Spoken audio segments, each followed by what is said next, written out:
Back to our channel. तो आज हम शुरू करने वाले हैं tenses. So let's start with tenses.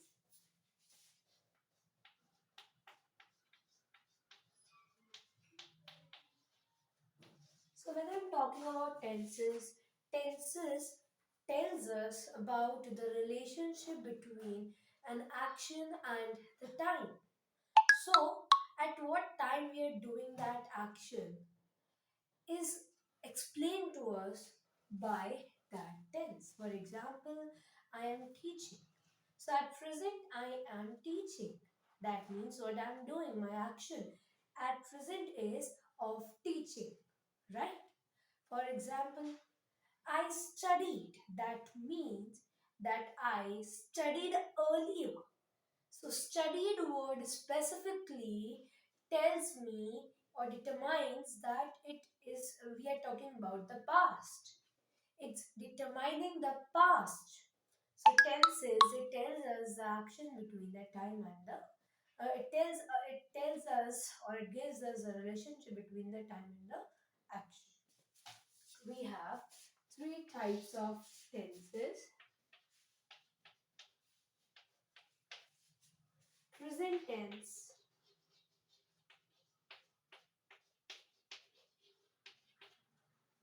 past tense,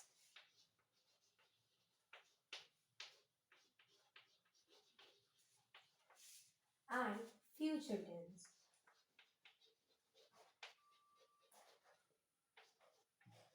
So now all these tenses even have their further subdivision. Okay, so we can divide present tense, past tense, and future tense in its four subdivisions as well. So, right? Yes. The four subdivisions for the present tense and past tense and the future tense by name are same. All of them have the same name, that is simple tense. Simple present tense, simple past tense, simple future tense. Okay, it goes same for all. Then comes the continuous tense. Continuous tense. It's same again for the all or all of them. It was the same. Then you have your perfect tense and your perfect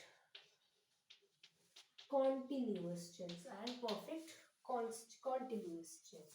So you have simple for all of them, present simple, past simple, future simple. Then you have future present continuous, past continuous, future continuous. Then you have your present perfect, past perfect, and future perfect. Then present perfect continuous, past perfect continuous, and future perfect continuous.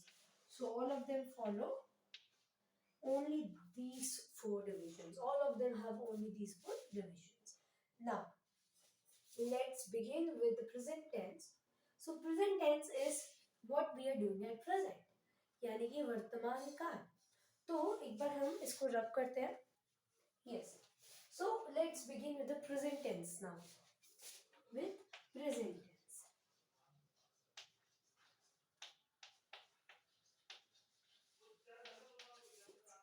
तो present tense में हम वर्तमान काल की बात करते हैं. That means we talk about the present.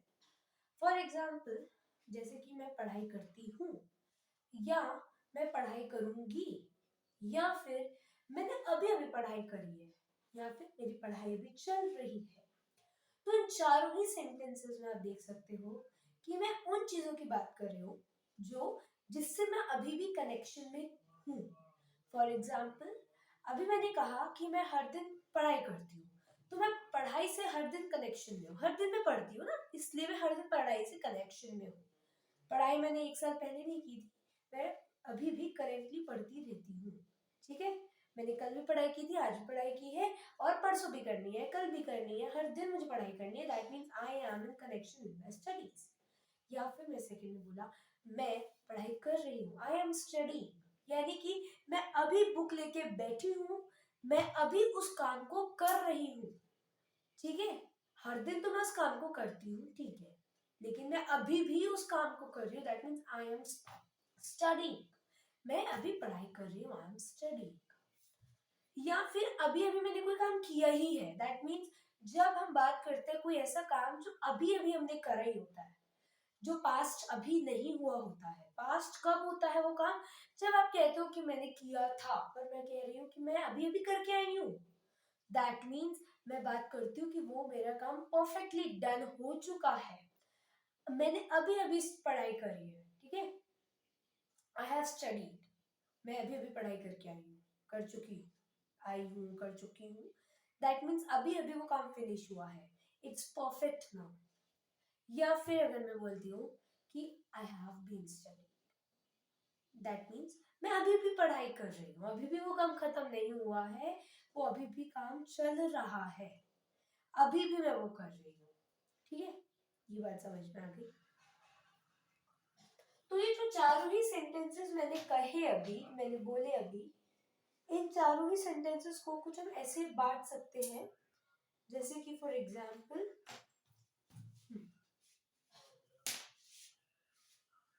Again मैं इन सेंटेंस को ये भी लिख लूं जो मैंने अभी डिक्टेट करे थे, आपको नरेट किए थे।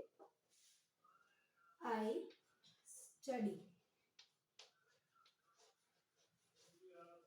ठीक है, आई एम स्टडीइंग,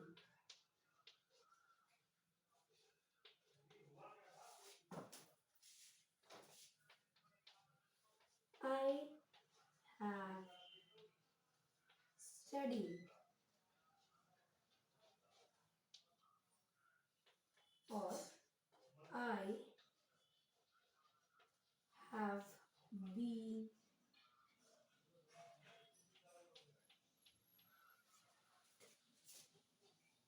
स्टडीइंग।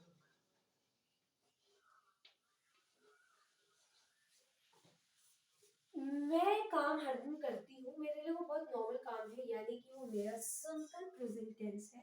तो आई स्टडी क्या है, एक सिंपल प्रेजेंट टेंस है, is a simple present tense.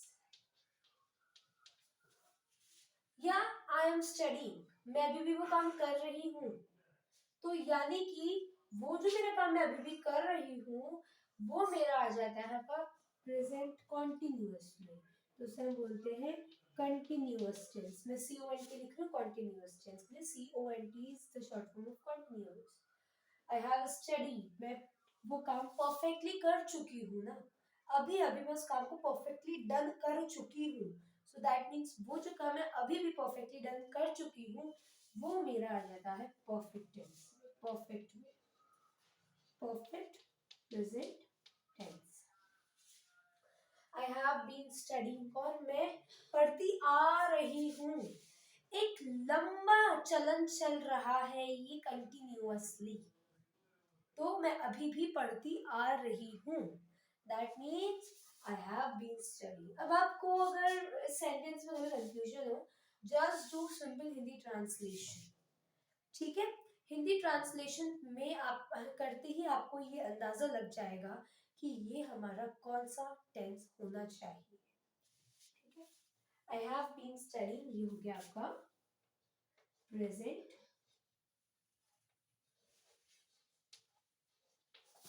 Perfect continuous tense, ये क्लियर हो गया। लेकिन अब मैं इसको ऐसे भी तो कह सकती हूँ ना, that I do not study, या आई वॉज नॉट स्टडीइंग, या आई हैव नॉट स्टडीड, या I have not been studying. तो मैंने इन सेंटेंसेस को नेगेटिव भी करना हो सकता है, या फिर मैं इसमें क्वेश्चंस भी पूछ सकती हूँ, जैसे कि am I studying, am I studying, that means क्या मैं पढ़ रही थी, मतलब क्या मैं पढ़ रही हूँ, एम आई स्टडीइंग, क्या मैं पढ़ रही हूँ। ठीक है, या फिर हैव आई स्टडीड, चुकी हूँ? Have I not been studying? क्या मैं नहीं पढ़ती आ रही हूँ? Right? और I study. तो इसमें आपका कोई क्वेश्चन अगर बन सकता है तो वो मुझे आप बताएं, ठीक है? सो डू आई स्टडी, तो डू आई स्टडी, क्या मैं पढ़ती हूँ? तो ये आपके बन सकते हैं कुछ इंट्रोगेटिव क्वेश्चन। तो अब यहाँ पे हम देखेंगे इन सभी टेंसेस को उठा करके, प्रेजेंट टेंस की सभी चार सब डिविजन्स को उठा करके एक एक करके, और इनके सभी नेगेटिव, इंट्रोगेटिव, जिन जिन टाइप के सेंटेंसेस आ सकते हैं वो देखेंगे। तो सिंपल प्रेजेंट टेंस से शुरू कर रहे हैं हम इसके सारे फॉर्म से।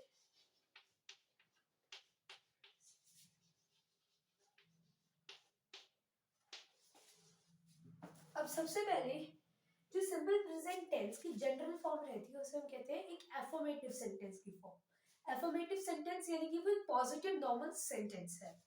So first come the affirmative sentence, जिसे आप पॉजिटिव सेंटेंस भी कहते हो, पॉजिटिव सेंटेंस, या जिसे आप एफर्मेटिव सेंटेंस भी कह सकते हो। एफर्मेटिव, एफर्मेटिव,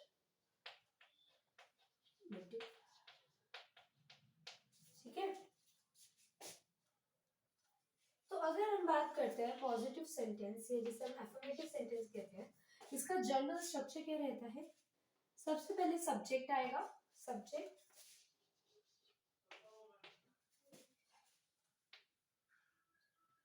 देन वर्ब की फर्स्ट फॉर्म विद एस या ईएस, ठीक है, फिर ऑब्जेक्ट।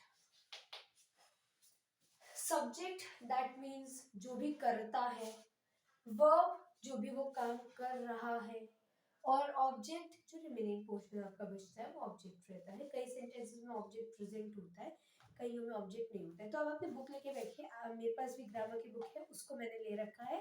अगर कहीं पर कोई चीज लगेगी मुझे इंपॉर्टेंट जो मैं पढ़ा रही हूँ विदाउट एनी बुक और source, so it would not be good. तो I have kept everything there. I'm keeping everything there and I know कि आप लोग भी अपने साथ चीजें लेके बैठे हैं। तो सब्जेक्ट जो होता है दैट इज द कर्ता, द नाउन, वो कोई भी हो सकता है, ही, शी, इट, दे, है ना, कोई भी हो सकता है। आई भी हो सकता है, यू भी हो सकता है, वी भी हो सकता है, कोई भी हो सकता है। वर्ब आएगा, फिर वर्ब अपनी फर्स्ट फॉर्म में आएगा, ठीक है। उसमें एस या ईएस अगर जरूरत होगी तो लगेगा। एस या ईएस कब लगता है? जब सब्जेक्ट सिंगुलर होता है। So when you have a singular subject then the verb is also singular followed by S या ईएस। ये तो बता है, इसलिए मैं इन चीजों पे ध्यान दे देंगे अभी। तो सब्जेक्ट में जैसे आपके आ जाता है, for example like she goes to school, तो she is the subject. Go go का फर्स्ट फॉर्म गो ही होता है, और इसमें एस या ईएस लग जाता है कब? जब उसमें क्या रहता है? सिंगुलर सब्जेक्ट रहता है। तो गो में एस या ईएस कब लगेगा? जब उसमें सिंगुलर सब्जेक्ट होगा। तो she is a singular subject, so when we have she then the verb is always in form of S या ईएस, ठीक है। तो यहाँ पे क्या है? शी है, तो शी के साथ जो वर्ब लगेगा उसमें एस या ईएस लगेगा, ठीक है। तो यहाँ पे लग गया आपका goes. She goes to school, she goes to school every day, तो she goes to school, to school every day लिखना हो तो लिख दो, वरना नहीं लिखना मत लिखो। तो शी गोज टू स्कूल, यहाँ पे she is the subject, goes is the verb followed by s या es, then you have your object. So she goes to school every day. अब हम इसी सेंटेंस को नेगेटिव अगर कर देंगे तो आप खुद जनरल वे में, बिकॉज हम इंग्लिश को ज्यादातर बोलते हैं, we generally speak in English and that is why we know कि हम कैसे किसी सेंटेंस को नेगेटिव वे में बोलते हैं। जैसे आप कहते हैं I do not want to eat it, मैं नहीं खाना चाहता इसे। अब आप इसे बोलते हैं तो आपको इसे लर्न करने की कोई जरूरत नहीं है, because in exam they are not going to ask you give the rule, they will be asking you a sentence, they will be giving you a sentence, and then you have to find out, maybe it can be the question that what kind of the tense is used here, what type of the sentence it could be. So such kinds of questions will come. They will not ask you the rule. But yes, for those who do not speak English every day, or maybe they want to learn English from now, they are the beginners. So for them, it's important to give the structure. So for negative sentences, the structure would be very simple. What you have to do is आपको she के बाद does not लगा देना है, then go to school. तो करा क्या हमने यहाँ पे देखो, गोस जो है इसका एस या ईएस हटके डज बन जाएगा, ठीक है, और डज के बाद लगेगा no, not, she does not go to school, जो भी आ गया और जो भी सब्जेक्ट था उसको मैंने लिखा, बस मैंने यहाँ पे वर्ब कैसे बदलेगा ये, क्योंकि जो भी आपका टेंस होएगा उसमें जो भी सेंटेंसेस आएंगे उनमें वर्ब ही बदलेगा, सब्जेक्ट जो है वो नहीं बदलता, ठीक है। ये जरूर नहीं है कि शी का शीज हो जाएगा, ऐसा होएगा ही नहीं, क्योंकि शी का शीज हो ही नहीं सकता। लेकिन गो का गोस कब होगा, गो में कब ईएस हट जाएगा और डस कब लग जाएगा, नॉट कहाँ लगेगा, तो ये सब। और यहाँ पे एक बात को हमेशा ध्यान रखना कि जो भी नेगेटिव आपका वर्ड रहता है, नेगेटिव टर्म होती है नॉट, ये जब भी लगती है तो ये हमेशा हेल्पिंग वर्ब के बाद लगती है। डज यहाँ पे हेल्पिंग वर्ब है, डू यहाँ पे हेल्पिंग वर्ब है, ये अभी ऐसे ही दोनों ही हटा दो, बस अभी इसकी जो बेसिक फॉर्म है उसको देखो, तो डू नॉट या डज नॉट हो जाता है। डू में ईएस कब लगेगा, जब आपके पास जो वर्ब होगा बाद में, मेन वर्ब जो हैगा वो क्या रहेगा, ईएस वाला रहेगा। लेकिन जब वहां पे कोई ईएस नहीं है तो ये डू ही रहेगा। जब ईएस लग जाएगा तो गो का ईएस हट जाएगा, that means she does not go to school हो जाएगा। जो गो का ईएस था वो डू ने ले लिया, तो जब गो का ईएस डू ने ले लिया तो गो अकेला रहेगा और ये डज बन जाएगा। She does not go to school. और ये ध्यान रखना कि डू क्या है, एक हेल्पिंग वर्ब है, हेल्पिंग वर्ब है। किसकी हेल्प कर रहा है ये, हम यहाँ पे for just a trick and tip we can say कि जो नॉट है उसकी हेल्प कर रहा है डू। जो नॉट है वो अकेले नहीं आ सकता, she not goes to school कुछ होगा ही नहीं, she do not goes to, she do not go to school हो सकता है, she does not go to school, sorry she does not go to school हो सकता है। तो यहाँ पे हमने क्या किया, नॉट लगा दिया, डस के बाद लगाया है, ठीक है।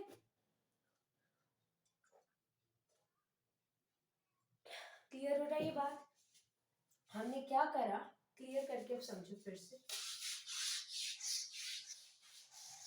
हमने क्लियर करके ये समझना है how the verb shifts there form.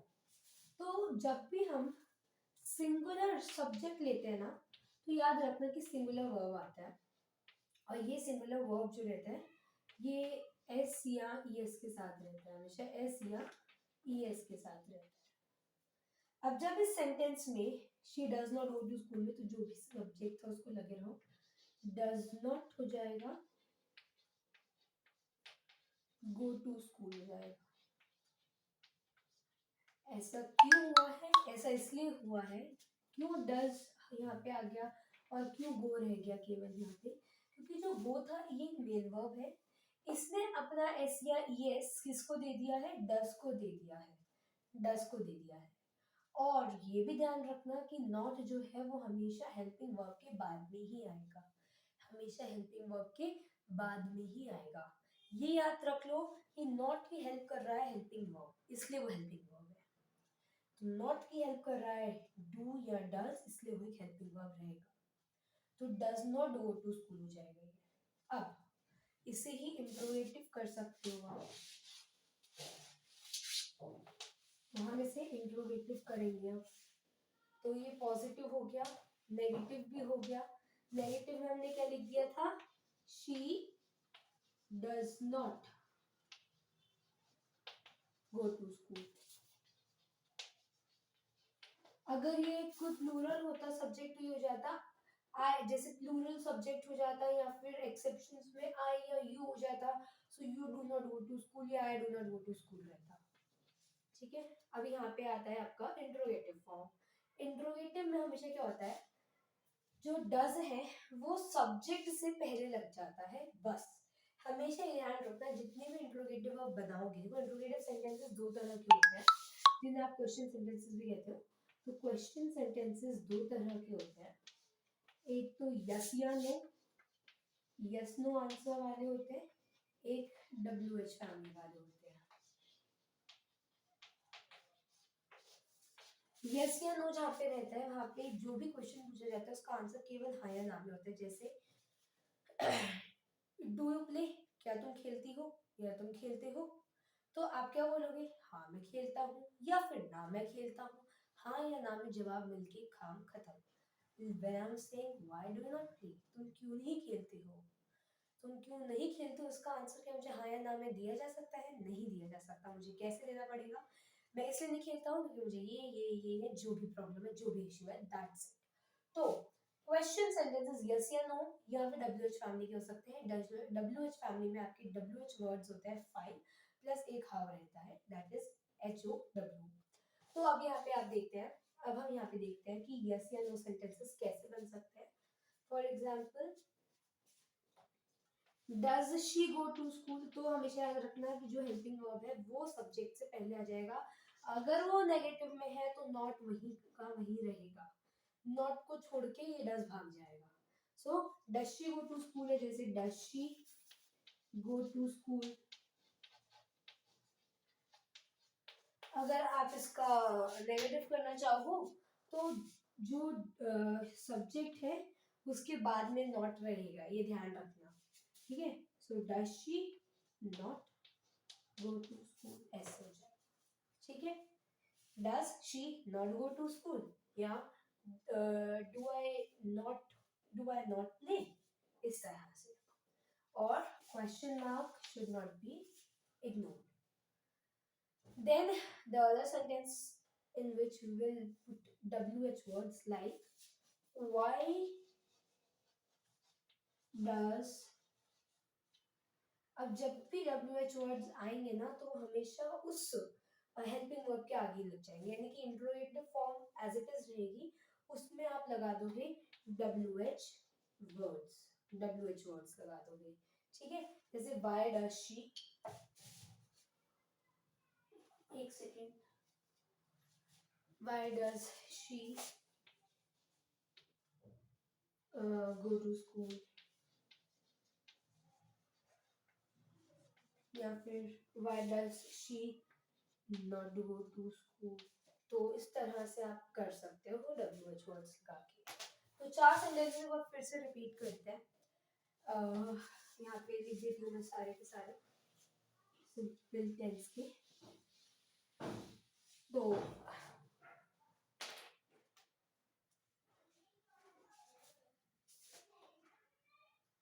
आई, हाँ शी था ना, तो आई भी ले सकते हो, आई ले लेते हैं। आई गो टू स्कूल। अच्छा एक चीज और बताऊंगी अभी मैं, अभी देखिए, हमेशा जो आई या यू रहते हैं they are singular subject, they are singular subject. मैं अपनी बात कर रही हूँ, मैं अकेली ही हूँ, इंडिविजुअल की बात कर रही हूँ, I am talking about myself, that is I. Singular subject, तुम अकेले हो तो फिर तुम भी सिंगुलर सब्जेक्ट हो। That for example, you are a good girl, तुम एक अच्छी लड़की हो। लेकिन फिर भी यहाँ पे जब मैं तुम्हारे अकेले की बात कर रही हूँ या मैं अपने अकेले की बात कर रही हूँ, तो हम हमेशा क्यों क्यों यूज करते हैं प्लूरल फॉर्म, कि आपका क्वेश्चन रहता है। सो यू कैन से कि these are the exceptions, I and you are exceptions। हमेशा प्रेजेंट फॉर्म में जब भी आई यूज होगा उसके साथ उसके साथ हमेशा प्लूरल वर्ब ही लगेगा। ठीक है, और या फिर इसके साथ अगर हम बात करेंगे कॉन्टिन्यूस में तो एम लग जाएगा, जैसे I am a good girl, तो ये आई के साथ हमेशा या तो एम लगेगा, अभी हम प्रेजेंट की ही बात कर रहे हैं, या फिर इसमें प्लूरल वर्ब लग जाएगा। ठीक है, तो जैसे आई गो टू स्कूल तो प्लूरल वर्ब है, आई गो टू स्कूल ना, गोज नहीं है, इट्स गो, गोज नहीं है, ये गोज होता तो ही क्या रहता, सिंगुलर सब्जेक्ट रहता, लेकिन ये तो केवल गो ही है ना, तो ये तो एक प्लूरल वर्ब है, इट्स अ प्लूरल वर्ब, तो उसके साथ हमेशा प्लूरल वर्ब लगता है, आई गो टू स्कूल। लेकिन पास्ट में ऐसा हमेशा नहीं रहता, सो फॉर दैट आपको एक अलग लेक्चर मिलेगा। जैसे फॉर एग्जांपल पास्ट में जाता है I was a good girl या आई वाज इन दिल्ली, तो वाज तो सिंगुलर सब्जेक्ट सिंगुलर वर्ब है, तो यहाँ पे थोड़ा सा कंफ्यूजन रहता है, बट इतना क्लियर कर लो कि प्रेजेंट में हो तो फिर जो भी वर्ब लग रहा है ना वो आपका किस फॉर्म में लग रहा है, आई के साथ हमेशा प्लूरल फॉर्म में लग रहा है, सो आई गो टू स्कूल। या फिर ये हो सकता है, अगर ये हो गया आपका अफर्मेटिव सेंटेंस, ए से अफर्मेटिव है, ठीक है, इसको नेगेटिव कर लूं, affirmative negative, I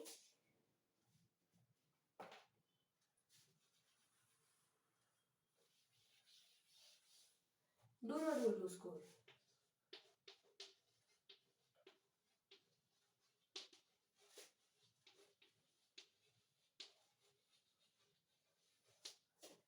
and if you want to ask a question कि क्या तुम स्कूल जाते हो, so it will be interrogative, I sorry do I go to school, या फिर अभी अपने आप से पूछो कि क्या मैं स्कूल जाता हूँ, do I go to school.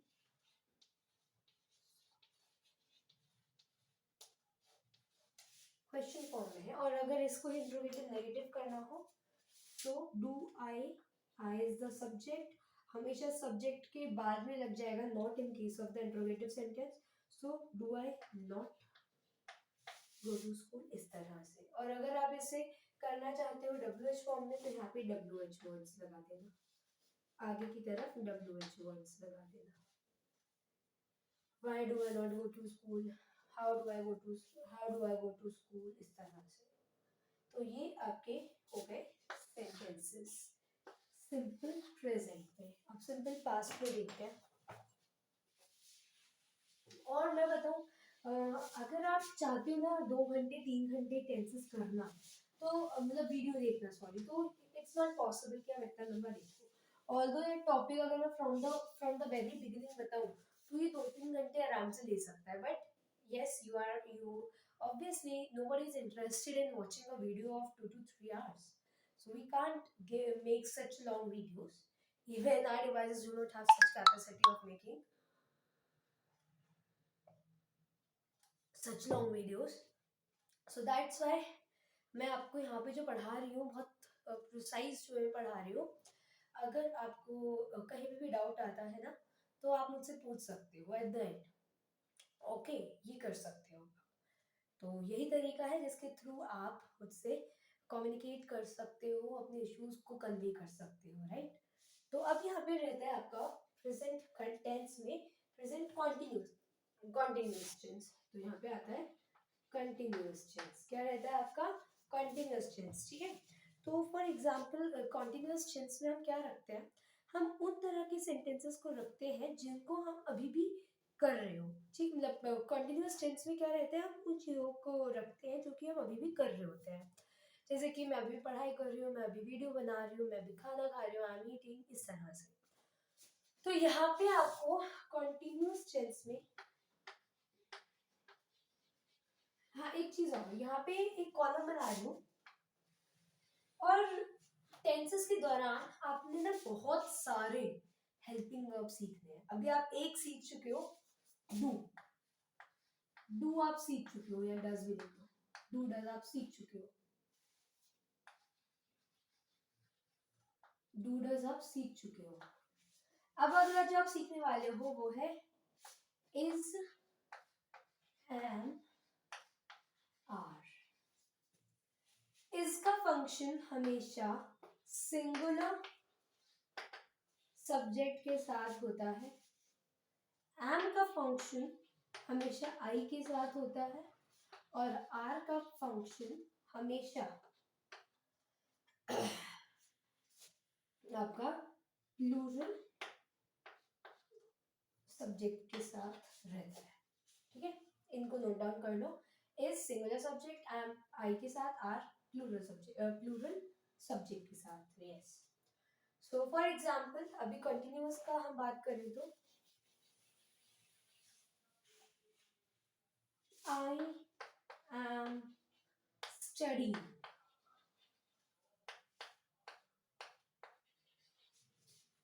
आई या फिर शी इज स्टडीइंग,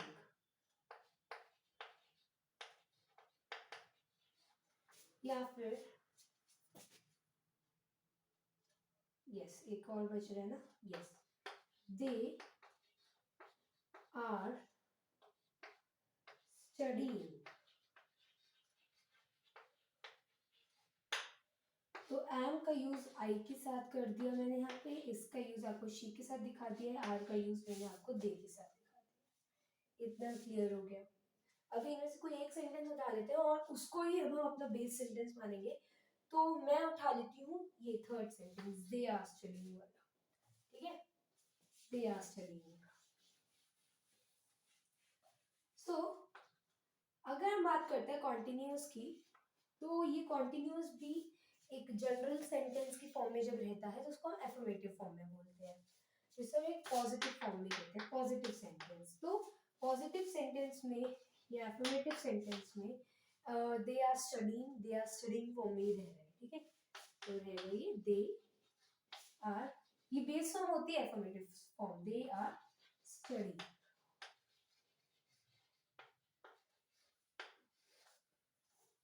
इसको अगर आप नेगेटिव में रखते हो, ये पॉजिटिव में था या बेस फॉर्म में था, इसको नेगेटिव में करना है तो हम यहाँ पे क्या करेंगे, आर के बाद हमेशा मैंने क्या कहा है, हेल्पिंग वर्ब के बाद ही आपका क्या लगता है, नॉट लगता है।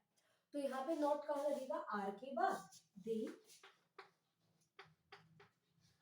आर नॉट स्टडीइंग, वो नहीं पढ़ रहे हैं, they are not studying. Not कहाँ लग रहा है, हेल्पिंग वर्ब के बाद। जब आर आगे आ गया, नॉट को छोड़ दिया उसने, वो आगे आ गया है। सो अगर इसको इंट्रोगेटिव करना है, सो आर दे स्टडीइंग, या अगर इसको इंट्रोगेटिव नेगेटिव करना है तो आर दे नॉट स्टडीइंग। तो आर दे स्टडीइंग, स्टडीइंग को मैं ऐसे लिख रही हूँ, आर दे स्टडीइंग। या फिर इसको इंट्रोगेटिव नेगेटिव करना है तो as I already told you कि हमेशा जो भी आपका नॉट लगेगा ना इन इंट्रोगेटिव फॉर्म, वो दे के बाद लगेगा, क्योंकि उसको जो हेल्पिंग वर्ब था वो तो छोड़ गया ना, तो वो जहां था वही रह गया। और वो कहाँ था, वो जो था वो आपका हेल्पिंग वर्ब के बाद में था। जब हेल्पिंग वर्ब आगे चला गया दे के, दैट मीन्स सब्जेक्ट के, तो जो सब्जेक्ट है वो कहाँ आ गया, नॉट के पास आ गया। तो नॉट के आगे आ गया आपका सब्जेक्ट, तो यहाँ पे आ गया आपका they are they not studying, not studying, इस तरह से। या फिर आर दे स्टडीइंग भी रह सकता है ये, अगर इंट्रोगेटिव पॉजिटिव है, interrogative negative are they not studying. और इसमें आप डब्ल्यू एच लगा सकते हो, why are they not studying. तो ये आपके हो गए कंटिन्यूअस टेंस के क्वेश्चंस, सॉरी कंटिन्यूअस टेंस के फॉर्म। ठीक है, तो एक बार फिर से आपको कंटिन्यूअस टेंस का रिकैप करवा देते हैं हम। कंटिन्यूअस टेंस अपनी पॉजिटिव फॉर्म में कैसा रहता है, जैसा है वैसे ही रहता है, बेस फॉर्म में रहता है। Base sentence is affirmative form. For example जैसे कि मैंने आपको अभी दूसरे एग्जांपल ले लेते हैं, I am playing, I am playing. ठीक है, इसको अगर आपको नेगेटिव करना है तो आई एम नॉट प्लेइंग, हमेशा हेल्पिंग वर्ब के बाद आ जाएगा नॉट। हेल्पिंग वर्ब आगे चला गया तो आई के बाद नॉट रहता है। अगर ये इंट्रोगेटिव है तो जैसे एम आई नॉट प्लेइंग। अगर आप इसे इंट्रोगेटिव पॉजिटिव रखना चाहते हो तो केवल नॉट हटा दोगे, एम आई प्लेइंग। ठीक है, इस तरह से। और नॉट लगा दोगे अगर तो वो नेगेटिव हो जाएगा, इंट्रोगेटिव नेगेटिव। और इसमें डब्ल्यू एच लगा दोगे तो ये interrogative negative W H form में हो जाएगा। तो दिस इज डन।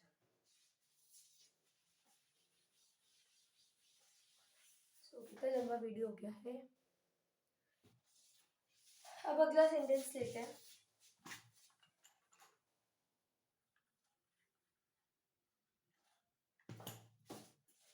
अगला सेंटेंस जो है आपका, सॉरी, अगला अगला टेंस आपका प्रेजेंट टेंस की फॉर्म में अगला जो टेंस आता है वो आता है आपका present perfect tense.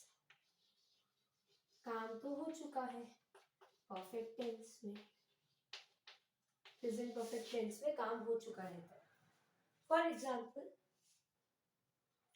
I have studied, she has played, she has played, या शी हैज गॉन, या फिर बोलते हैं तो दे हैव स्टडीड। तो इन सभी सेंटेंसेस में अगर आप नोटिस करो तो वर्ब की थर्ड फॉर्म आती है, वर्ब की थर्ड फॉर्म आती है। हाँ, एक चीज और, कंटिन्यूअस में वर्ब के बाद में आईएनजी लग जाता है, वर्ब की फर्स्ट फॉर्म आती है फिर आईएनजी लग जाता है, ठीक है। उसमें एस या एस नहीं रहता है, उसमें आईएनजी लग जाता है वर्ब के साथ। लेकिन जो हमारा सबसे यूनिक होता है ना वो होता है आपका परफेक्ट टेंस और प्रेजेंट, परफेक्ट टेंस और प्रेजेंट और परफेक्ट कंटीन्यूअस टेंस। तो परफेक्ट टेंस में क्या आ रहा है आपका, वर्ब की थर्ड फॉर्म आ जाती है। वर्ब की थर्ड फॉर्म जैसे कि अगर हम गो ले तो गो, वेंट, और थर्ड फॉर्म हो गई गॉन, ठीक है। तो इस एग्जाम्पल में आप देख सकते हो गो वेंट गॉन में कि gone is the third form of this verb go, ठीक है। तो यहाँ पे आपको एक इरेगुलर वर्ब्स की टेबल होती है, इरेगुलर वर्ब्स की आपको लिस्ट मिलेगी, या आप अपने बुक में ढूंढ सकते हो। इसमें क्या रहता है, आपकी वर्ब की first form, second form, third form रहती है। अपनी इंग्लिश ग्रामर बुक को खोल के इरेगुलर वर्ब्स के नाम से टॉपिक को सर्च करो और आपको ये मिल जाएगा। अब हम यहाँ पे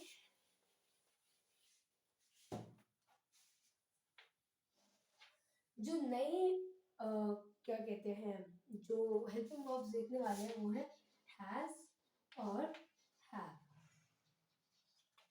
हैज या have, has is used for singular subject and have is used for plural subject. For example,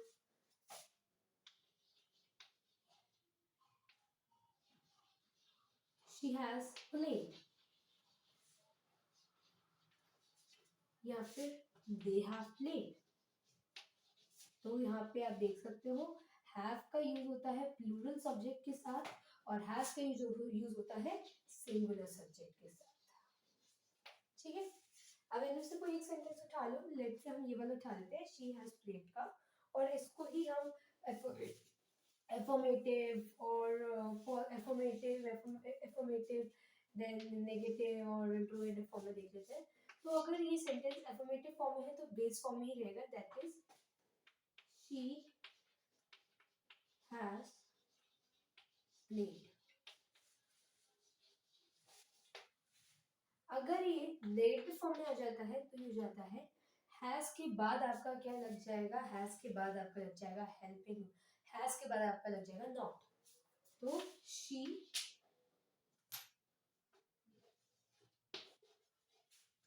has not played। कहाँ लगा है नॉट, नॉट लगा है हेल्पिंग वर्ब हैज के बाद।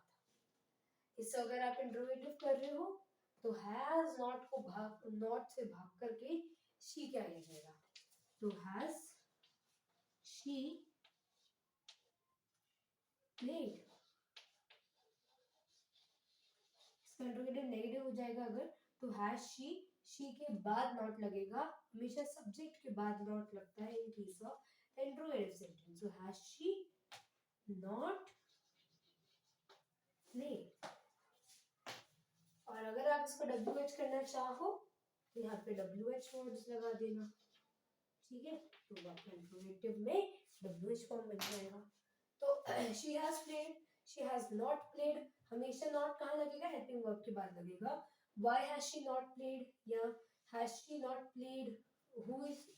तो इस तरह से आपके ये नॉट लग जाएगा जब ये इंट्रोगेटिव नेगेटिव होगा। इंट्रोगेटिव में नेगेटिव अगर नहीं आ रहा है, इंट्रोगेटिव अफर्मेटिव है तो नॉट नहीं आएगा, हैज शी प्लेड इस तरह से हो जाएगा। लेकिन अगर नॉट है तो हैज शी नॉट प्लेड इस तरह से।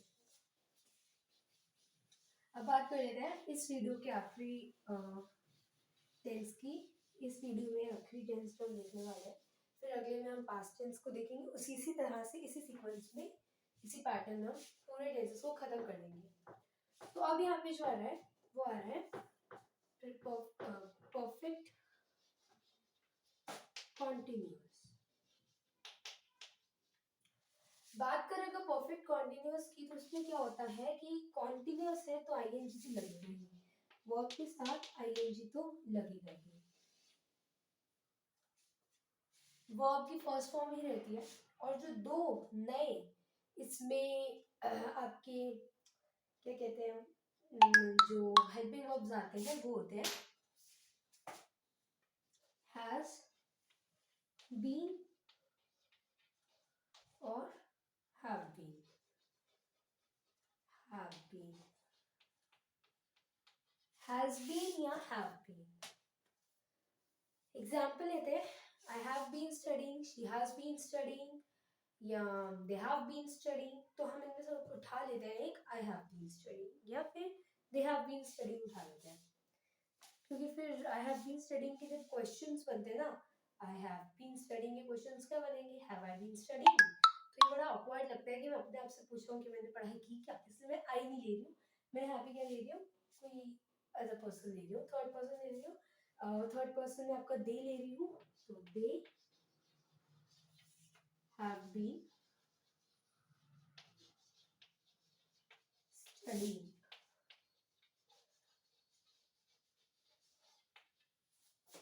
ये आपका अफर्मेटिव है, लेकिन जब इसका अफर्मेटिव नेगेटिव होगा तो कहाँ लगेगा। अब आप कहेंगे कि मैम एक पूरा हेल्पिंग वर्ब है तो इसके बाद ही लगेगा, हैव बीन के बाद लगेगा, हैव बीन नॉट। नहीं, ऐसा नहीं होता है।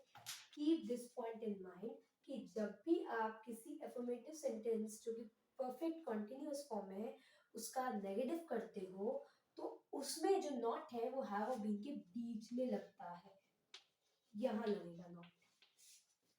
they have not been studying, तो ये हो जाएगा they have not been studying। क्या हो जाएगा ये, they have not been studying। ठीक है, सो इसके एग्जांपल्स और बहुत सारे आपको अपनी बुक में भी मिल जाएंगे। दूसरा एग्जांपल लेते हैं, अगर ये आपका नेगेटिव हो गया, इसका इंट्रोगेटिव करना है तो क्या हैव बीन दोनों मूव करेंगे, नहीं केवल हैव ही मूव करेगा। हमेशा याद रखना कि इंट्रोगेटिव में जो हैव बीन है उसका बीन नहीं मूव करता है, हैव मूव करेगा। Have they been studying, have they been studying. और अगर यहाँ पे नॉट नॉट लगाना है तो कहाँ लग जाएगा, have they not been studying. They यानी कि जो भी सब्जेक्ट है उसके बाद लग जाएगा not, have they not been studying. और अगर आपको इसका WH करना है तो why have they not been studying. तो यहाँ पे याद रखना कि जब भी परफेक्ट कॉन्टिन्यूअस है तो जो नॉट है वो हैव बीन या हैज बीन के बीच में आएगा, have not been, has not been, ये ध्यान रखना। और दूसरी बात जो ध्यान रखने की है, जब आगे इंट्रोगेटिव फॉर्म में आपका helping verb has have move करेंगे तो वहां पे बीन मूव नहीं करता है। For example have they been studying में बीन नहीं मूव किया है, हैव मूव किया है। हैज शी स्टडीड, तो हैज शी बीन स्टडीइंग, तो हैज शी बीन स्टडीइंग में बीन आपका वही है, हैज आगे मूव कर गया है। ठीक है, सो यहाँ पे मैं कवर कर चुकी हूँ आपके प्रेजेंट टेंसेस को, उनके सारे फॉर्म्स को।